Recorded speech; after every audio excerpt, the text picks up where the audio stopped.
Okay, so welcome back. As discussed, मैंने कल के क्लास में भी बताया था आप लोग को कि हम लोग ट्रेडमार्क्स एक्ट को पढ़ेंगे इन डिटेल।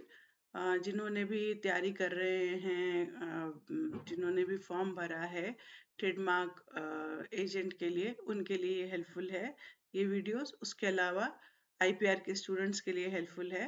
उनके कोर्स का एक पार्ट है ये ट्रेडमार्क, इधर इन एलएलबी और इन एलएलएम। तो जैसे मैंने बताया कि मैंने भी इसका एग्ज़ाम दिया था, मैंने पास किया है। आई थिंक इट वाज 2017 जो लास्ट टाइम निकला था। तो आई अंडरस्टैंड क्यों किस तरह के क्वेश्चन पूछेंगे, क्योंकि मैंने इसकी प्रैक्टिस भी की है। मैंने बहुत फाइलिंग की है और उसके अलावा अब मैं टीचिंग में भी हूँ। तो मैं इसको आपको एक कॉम्बिनेशन मेथड से, जिसमें आपको समझ में भी आए, like as a professional as well as a teacher, मैं इसको एक्सप्लेन करने की कोशिश कर रही हूँ आपको। तो क्योंकि मैंने बताया ये सारा कुछ जो हमने बताया बात की थी वो सारा कुछ एक्ट में से ही आएगा, उसके बाहर से नहीं आएगा। So the best method was to discuss the act.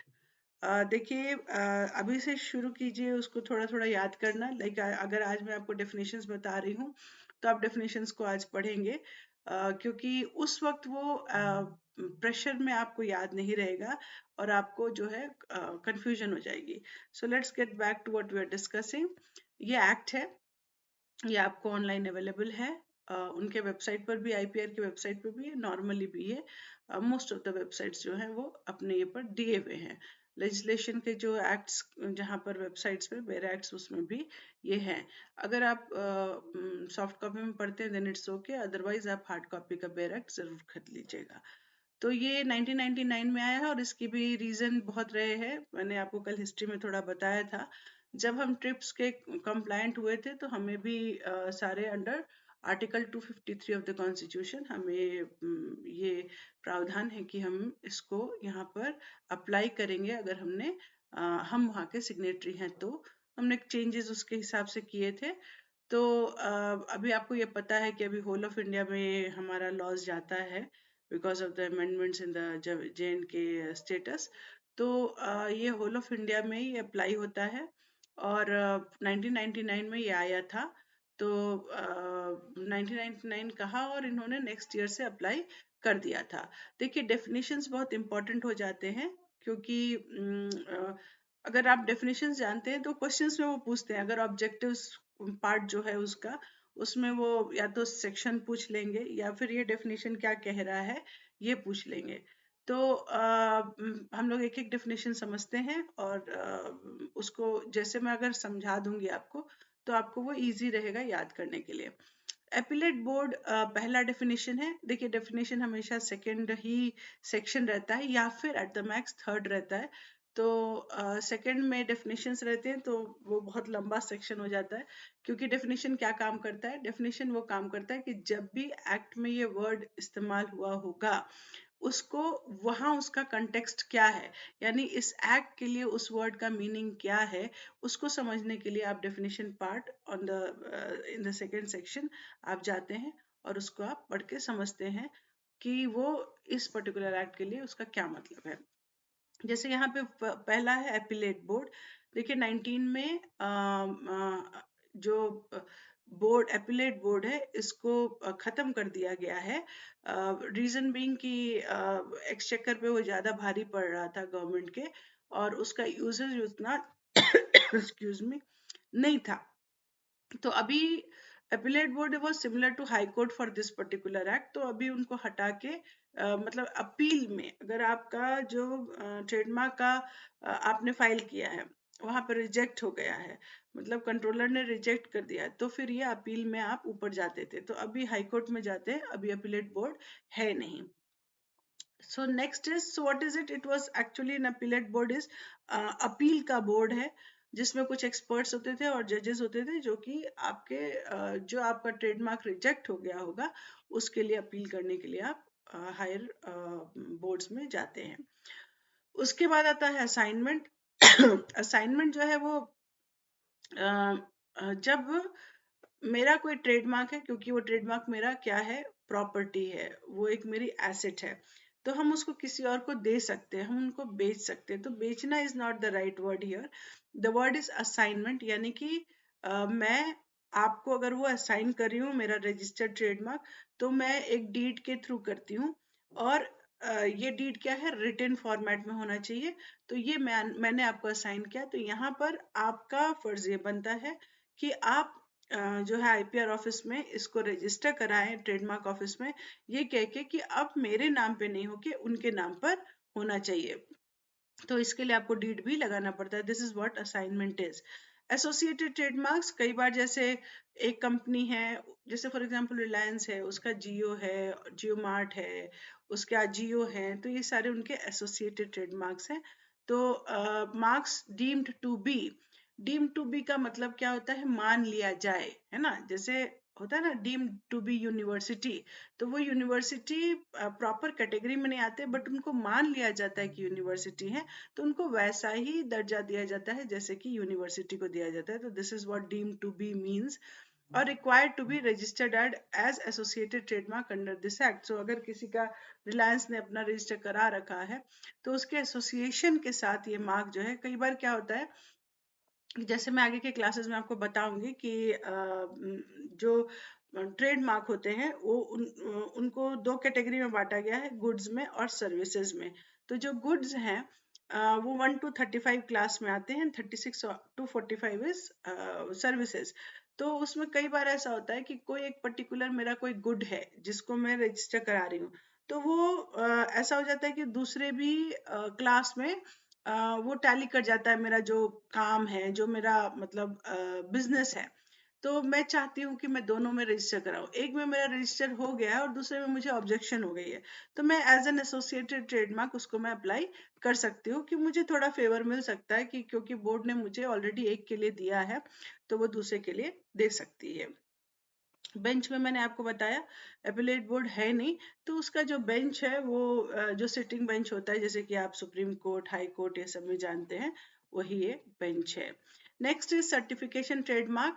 मैं आपको बताना चाहूंगी कि जब मेरा इंटरव्यू हुआ था, इसके लिए वाइवा हुआ था रादर, तो उसमें उन्होंने एक क्वेश्चन पूछा था कि सर्टिफिकेशन ट्रेडमार्क और कलेक्टिव मार्क क्या है। तो मुझे, जब मैं ये देखती हूँ तो मुझे याद आता है वो दिन जिस दिन ये पूछा गया था।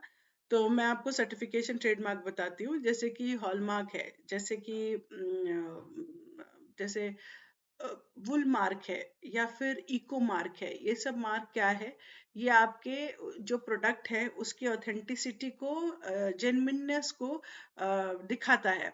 ये सर्टिफिकेशन ट्रेडमार्क होता है। देखिए, अगर आप पढ़ेंगे तो पढ़कर थोड़ा कंफ्यूजन होता है उसके मीनिंग को, पर बात यही है कि कोई एक अथॉरिटी है जो उसको, उसके क्वालिटी को, उसके एक्यूरेसी को जज कर रही है, उसके परफॉर्मेंस ऑफ सर्विसेज को, या फिर गुड्स के मैन्युफैक्चरिंग के मोड को। जैसे मैंने बताया इको मार्क, अब ये इको मार्क का एक पर्टिकुलर स्टैंडर्ड है, वो जो आपने देखा होगा, वो मटका थोड़ा सा स्लैंटेड रहता है और उसका थोड़ा सा शैडो बनता है, that is eco mark. Hallmark आप जानते ही होंगे।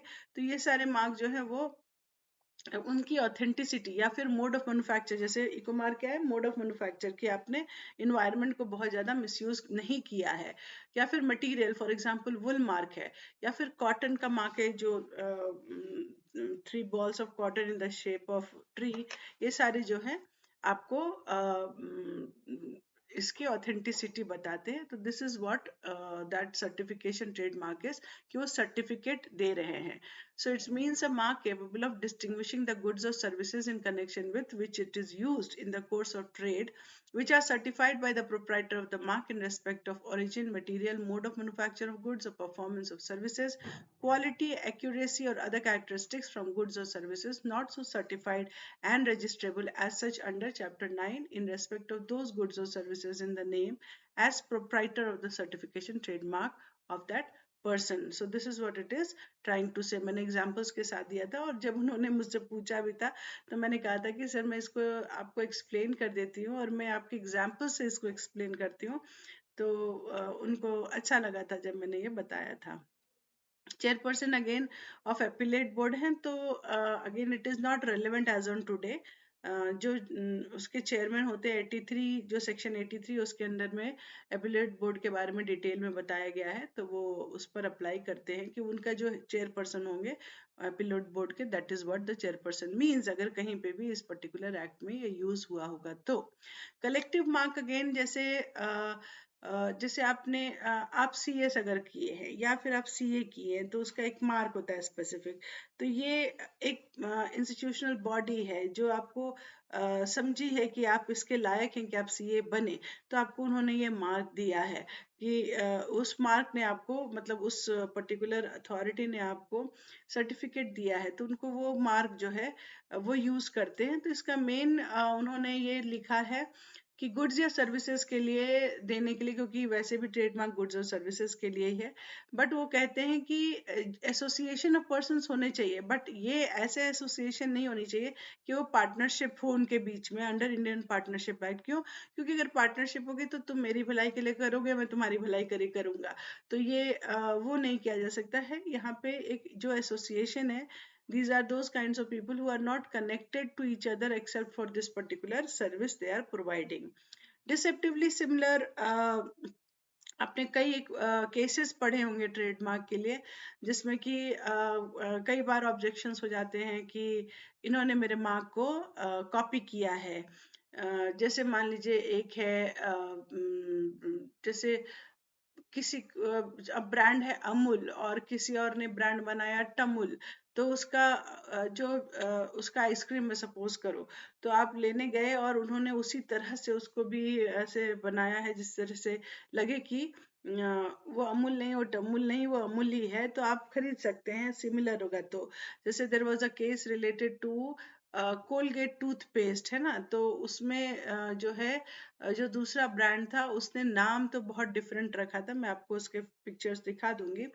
तो ब्रांड का नाम तो बहुत डिफरेंट रखा था, लेकिन उन्होंने पैकेजिंग इस तरह से की थी, जो टूथ पाउडर होता है कोलगेट का, तो उसका रेड और वाइट का कॉम्बिनेशन में वो था, और वो एक जैसा डब्बे में आता था इसका टूथ पाउडर, उसी तरह के डब्बे में वो भी आता था, सिमिलर कॉम्बिनेशन। तो यहाँ पर वो डिसेप्टिवली सिमिलर हो जाता है। या फिर जैसे कि स्टार बक्स है और सरदार बख्श है, जो आपने सुना होगा ये केस। तो यहाँ पर क्या है, जो कंज्यूमर है, जो खरीदार है, उसको वो जो है वो बेवकूफ बन सकता है।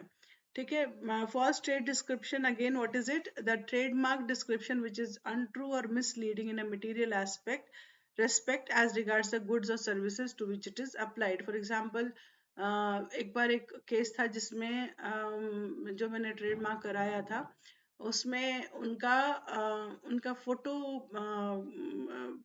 फोटो डेवलप करने का उनका बिजनेस था, और उनका जो नाम था वो similar to someone else's name था। अब ये करा रहे थे, तो इनको जिस क्लास में चाहिए था उस क्लास में मिल नहीं रहा था। तो फिर मेरा सजेशन था कि आप नाम रखिए अपने शॉप में, आप मे बी कुछ और आइटम्स बेचिए उसके साथ में। तो यहाँ पर अगर मैं डिस्क्रिप्शन देने लगूं उस क्लास में जाकर कि ये वो बेच रहे हैं, आई मीन फोटोग्राफ नहीं, वो कुछ मे बी आर्टिफैक्ट्स बेच रहे हैं या फिर कोई गिफ्टिंग आइटम्स बेच रहे हैं, तो यहाँ पर मैं फॉल्स डिस्क्रिप्शन दे रही हूँ। क्योंकि वो जो जिस चीज को, जिस पर्टिकुलर एक्सक्यूज मी, जिस पर्टिकुलर क्लास के लिए वो कर रहे थे, वो क्लास के लिए वो नहीं कर पा रहे। ठीक है। So any alteration of a trade description as regards the goods or services to which it is applied, whether by way of addition, effacement, or otherwise,